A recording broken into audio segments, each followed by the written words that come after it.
change is like death. You don't know what it looks like until you're staring at the gates.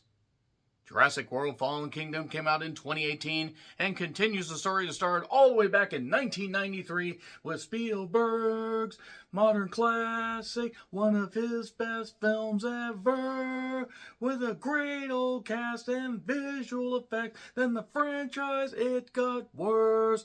The Lost World, Jurassic Park 3, then this went on some ice, and then Jurassic World made a lot of money, but it was soulless as fuck. And then Fallen Kingdom, that had writer-director Colin Trevorrow decide to step back from the director's chair because he felt after making a film rather that earned $1.6 billion worldwide, he said, somebody else take this over because I've done enough, my work is done here. What do you mean your work? You didn't do anything. Didn't I? So Derek Connolly also took on writing duties, but who took on the directing duties? Remember The Orphanage? The guy that did that. There you go. So, if you remember how Jurassic World went, congratulations, you pretty much know how this is going to go. Because the first Jurassic Park is honestly one of the most iconic films of the last 40 or so years, because the fact that it came out 32 years ago, the special effects still hold up. And the acting in Lime Reed and John Williams' orchestral masterpiece, it's just so tremendous. The Lost World was a serious downgrade. They tried to up the stakes, tried to make it where, what if we decide to go back or, to this other island? What if we decide to try to capture these dinosaurs and bring them to the mainland? Well, they kind of gave us a tease in that. This time they gave us basically a full-fledged, almost, modern trilogy of Planet of the Apes style thing where it's like, oh boy, dinosaurs really are going to take over the goddamn Earth because humanity never fucking learns.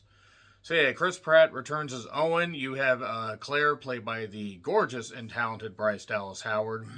And you have other returning characters, such as Dr. Wu, played by B.D. Wong. And you have Ian Malcolm, played by Jeff Goldblum. It's weird because it's almost following the same pattern where the first one had those those characters, they weren't legacy characters at the time. The second one had Jeff Goldblum and a new crop of people. And then the third one had Laura Dern as well as Sam Neill. This time around, we decided to go with having Toby Jones. From now on, you'll be history, as well as Justice Smith playing tech-savvy Franklin, and Zia played by the incredibly gorgeous Daniela Pineda. And you also have a young girl named Macy, who is the granddaughter of Benjamin Lockwood, played by James Cromwell. So, basically this time you have the island where the park was essentially destroyed, left to be a wasteland. Dinosaurs are still there, and the idea is Lockwood wants to carry on Hammond's work. He has a man called Mr. Mills that is so obviously, just like oozing evil and sleaze that it's honestly shocking that nobody in that party suspected that he might be evil. He said, we're going to go rescue these dinosaurs, we're going to bring them back, we're going to carry on John Hammond's work. Obviously, that is not going to be the case. And for a film that tries to up the stakes, this time there is a volcano that is going to destroy the island. They want to try to save as many dinosaurs as possible. So volcanic disaster that will lead to dinosaur destruction, more dinosaurs, more bloodshed, more action. James Cromwell, it's weirdly impressive how a film can have all of these elements and be so soulless and cash grabby that it's amazing that this film was remembered at all within like 5 minutes after leaving the theater. It did cost $170 million. It did make $148 million in its opening weekend, which is down $60 million compared to Jurassic World. It made $417.7 million for the U.S. and Canada, which is down from the it's actually down $235 million. Because the other one made like 653 something. And it made $1.3 billion worldwide. Down like 300 or so million compared to what Jurassic World made. Now, I will say Dominion still cracked the $1 billion mark, barely. This is just such a ridiculously bland sequel that is only a few minutes longer than Jurassic World, but my god, it feels like it is 3.5 hours. It drags. It has really bad villains. It has really bad pacing, just like The Lost World. But The Lost World at least sort of delivered with a few elements of, like, hey, that's actually not all that bad. Plus, The Lost World had Julianne Moore in it, and I will take anything with Julianne Moore over whatever the fuck this is, despite the fact that there are some talented people on camera.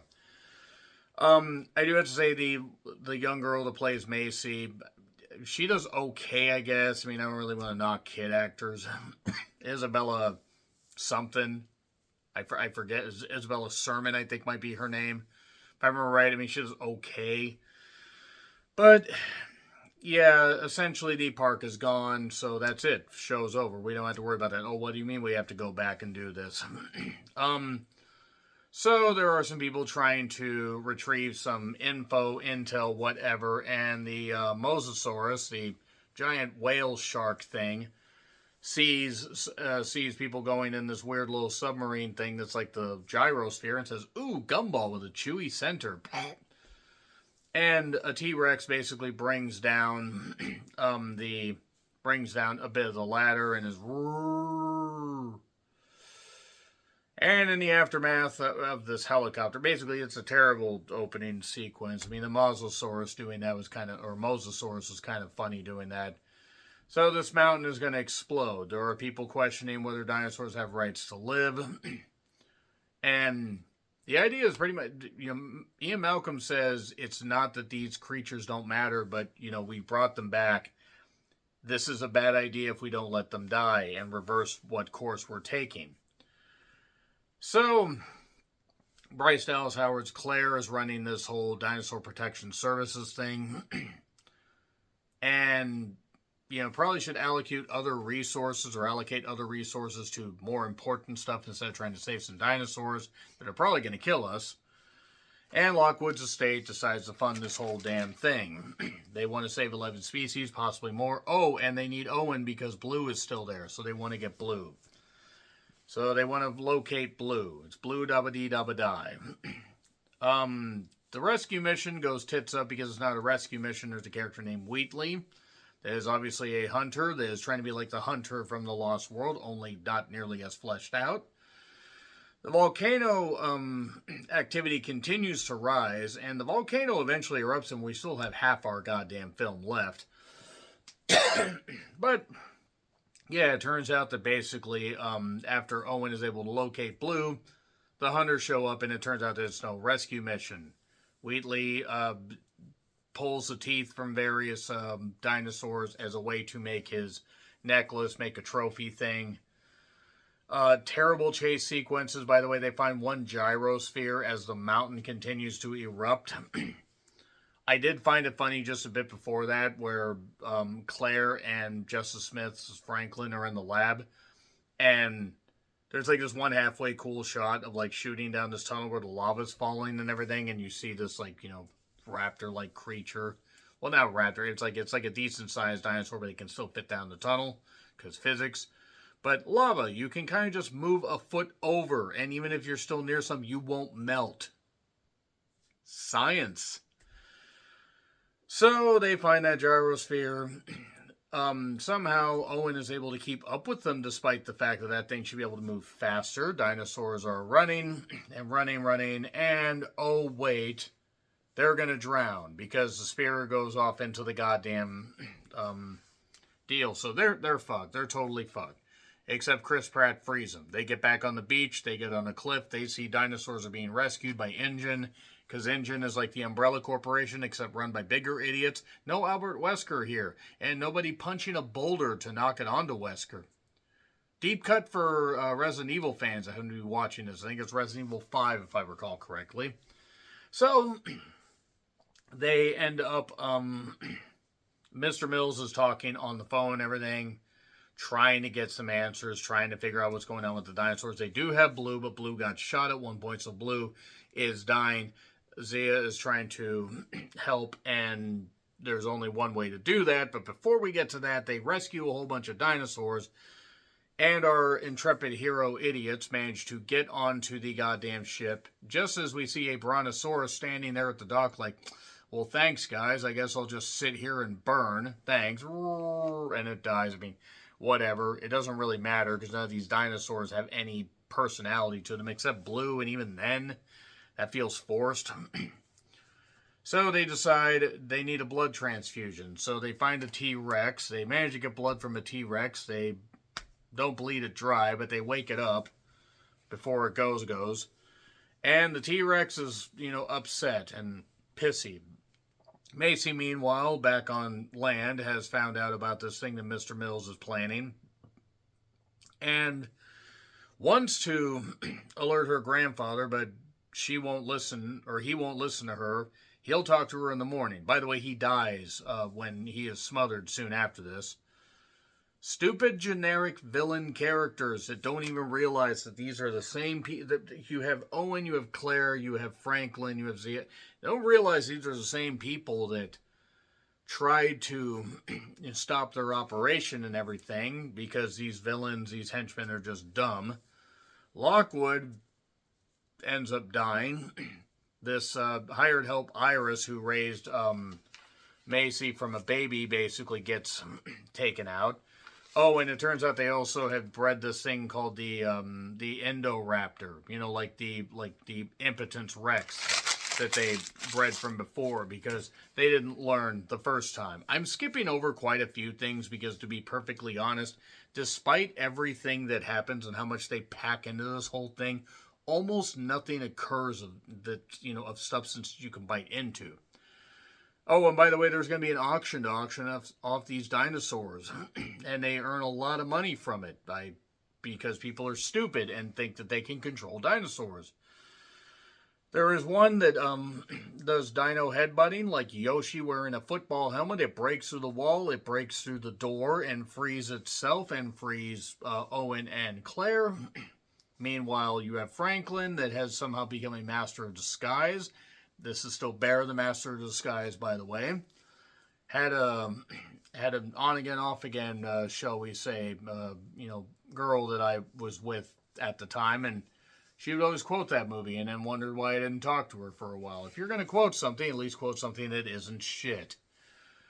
So, by the way, the Endoraptor shows up as part of this auction, but it's a prototype. No, you can't do anything with it yet. You can't do, oh wait, you're going to give us $28 million? Sure. Because nobody learns. And then we get a most violent auction here. Nobody getting folded up like a most violent nature. Mourn the pity. It should have happened to everybody in the writing process because nobody decided to write anything good for this. The auction goes absolutely tits up. The Endoraptor gets freed. And Macy, meanwhile, has her dad's book that had a picture of, Macy's mom and everything. It's like all this and, oh, no, it wasn't. It wasn't Macy's mom. You know why? Because Lockwood never had a grandchild. He had a daughter that died. And wanted a daughter again so badly that he basically cloned her. Macy is a clone. Okay. Bit of a weird plot twist that I don't think we really necessarily needed or cared about. Franklin, by the way, decides to reboot the computer system at the wrong time when they're trying to hide from the Endoraptor after shutting off the power. And the Endoraptor is killing people. Kills Toby Jones. To be fair, Randy Newman was right. Short people got no reason to live. And then we get a weird chase on the roof. And then Blue shows back up because why not? We need some recurring character, and we need something that actually has decent acting ability. It's pretty bad that a CGI raptor is the best character in a franchise. God, Maisie is useless, is what I pointed out. Blue easily kills this thing, by the way. They fall through the glass roof of this like greenhouse-like thing, and the Endoraptor falls right on the goddamn deal. So, all the dinosaurs are going to be gassed because this ventilation system is shut off. And, well, Macy decides to free them. They're alive like me. I can't let them die. Oh, great, we're letting the clones decide this. So, Mills then gets basically just eaten by a T-Rex and whatever the other type of, like, red dinosaur is, kind of like something for Dino Crisis, but with slightly less intelligence behind it.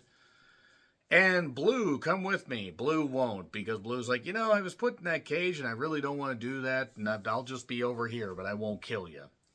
Malcolm basically says, well, we're entering a new era. Welcome to Jurassic World. Yeah, here's what I got. Goddamn say. Let me get all this, man. I wish I could burn these things on freaking camera, but I can't. I'd be in trouble for that.